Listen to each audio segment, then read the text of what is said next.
পানির ভাপে এত মজার যে একটা বান হবে এবং অনেক সহজে যে কেউ বানাতে পারবেন এই বানটা। আসসালামু আলাইকুম সবাইকে, কেমন আছেন সবাই? আশা করি তো ভালো আছেন।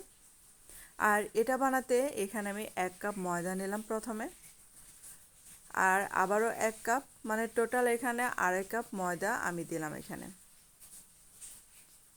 তারপর এখানে বড় চামচের 1 চা চামচ ইস্ট দিলাম, আর সামান্য পরিমাণে বেকিং পাউডার দিলাম। তারপর বড় চামচের 1 চা চামচ চিনি দিলাম, আর স্বাদ মতো লবণ দিলাম। পরে 1 চা চামচ গুঁড়া দুধ দিলাম। আর এখানে আমি শুকনো উপকরণগুলো ভালো করে মিশিয়ে নিলাম। তারপর এখানে একটা ডিম দিয়ে দিব। আর ডিম দেওয়ার পর এখানে কুসুম গরম পানি দিয়ে একটা ডো তৈরি করে নিচ্ছি। আর তোমাদের কাছে ছোট্ট একটা রিকোয়েস্ট, যারা আমার চ্যানেলে আজ নতুন ভিডিও দেখছো কিন্তু এখনও চ্যানেলটাকে সাবস্ক্রাইব করোনি, তাদের কাছে প্লিজ অনুরোধ রইল চ্যানেলটাকে সাবস্ক্রাইব করে আমার পাশে থাকতে পারো। তারপর এখানে সাদা তেল দিয়ে নিলাম, মানে সয়াবিন তেল। আর এটা দিয়ে এই যে একটু নরম নরম করে ডোটা তৈরি করে নিতে হবে। তারপর এটা আমি 1 থেকে 1.5 ঘন্টা বা 2 ঘন্টার মতো হবে আমি রেস্টে রেখে দেব। তারপরে যে আরেকটা প্যানে আমি সাদা তেল দিয়ে নিলাম, কিছুটা রসুন কুচি দিলাম। আর এটা হচ্ছে ভিতরে পুরটা তৈরি করছে। তারপর দিলাম গাজর কুচি করে কাটা, আর এখন দিলাম পেঁয়াজ কুচি করে কাটা। তারপরে যে কিছুটা বরবটি ছিল ঘরে সেটা দিলাম, আর আপনারা চাইলে এখানে ক্যাপসিকামও দিতে পারেন। আর এখানে যে অল্প কিছু চিকেন সিদ্ধ করা সেটা দিয়ে দিলাম, আর এখন একটু লবণ দিয়ে দিলাম। তারপর এটা যে 1-2 মিনিট ভাজার পর এখন একটু বাটার দিয়ে দিলাম। আপনারা চাইলে এটা স্কিপ করতে পারেন। আর এখানে যে আমি 1 চা চামচের মতো ময়দা দিলাম। তারপর দিলাম 1/2 কাপ মানে জাল করা দুধ। আর এখন দিয়ে দিলাম কিছুটা গোলমরিচের গুঁড়া। আর ভিতরের পুরটা কিন্তু তৈরি করা হয়ে গেছে। আর এখন হচ্ছে ডোটা দেখেন ফুলে ডাবল হয়ে গেছে। তারপর এটা কিন্তু আবারও একটু মথে নেব আমি।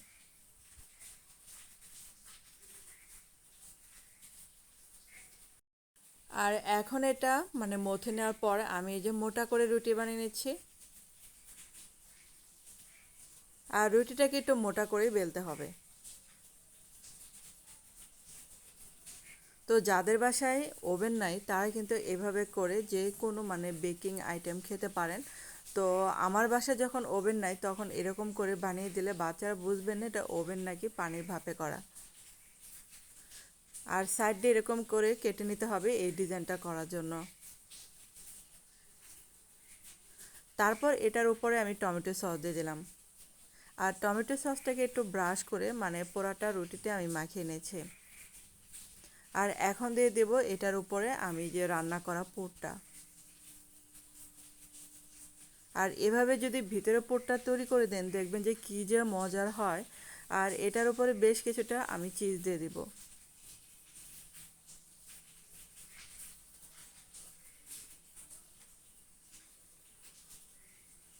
আর এই মজার খাবারটা কিন্তু অবশ্যই বাসায় বানিয়ে ট্রাই করে দেখতে পারেন। তো আমি এখন যেভাবে করছি সেটা আপনারা দেখে বুঝতে পারবেন। আর সাইড দিয়ে এরকম করে লাগিয়ে দিতে হবে।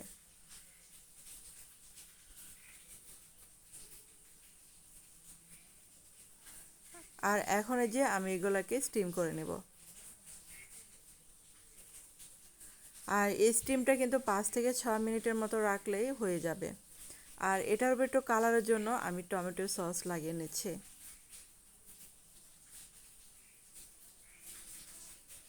আর এই যে ঢাকনা দিয়ে ঢেকে রাখবো 5 থেকে 6 মিনিট বা 7 মিনিটও লাগতে পারে।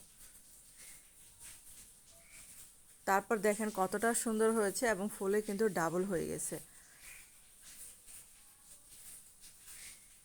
আর এই জিনিসটা এটা বানাতে খুবই ভালো লাগে যে অল্প দিলে অনেক বড় হয়ে যায়।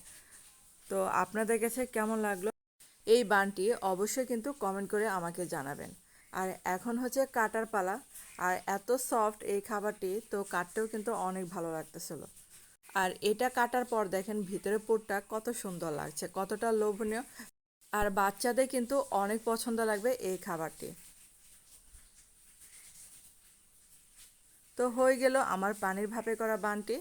আর অনেক মজার ছিল এই খাবারটা। অল্প কিছু চিকেন দিয়ে এই মজার খাবারটি বানানো যায়। মজা না থাকলে আটা দিয়ে কিন্তু করতে পারেন এই খাবারটি। ধন্যবাদ সবাইকে।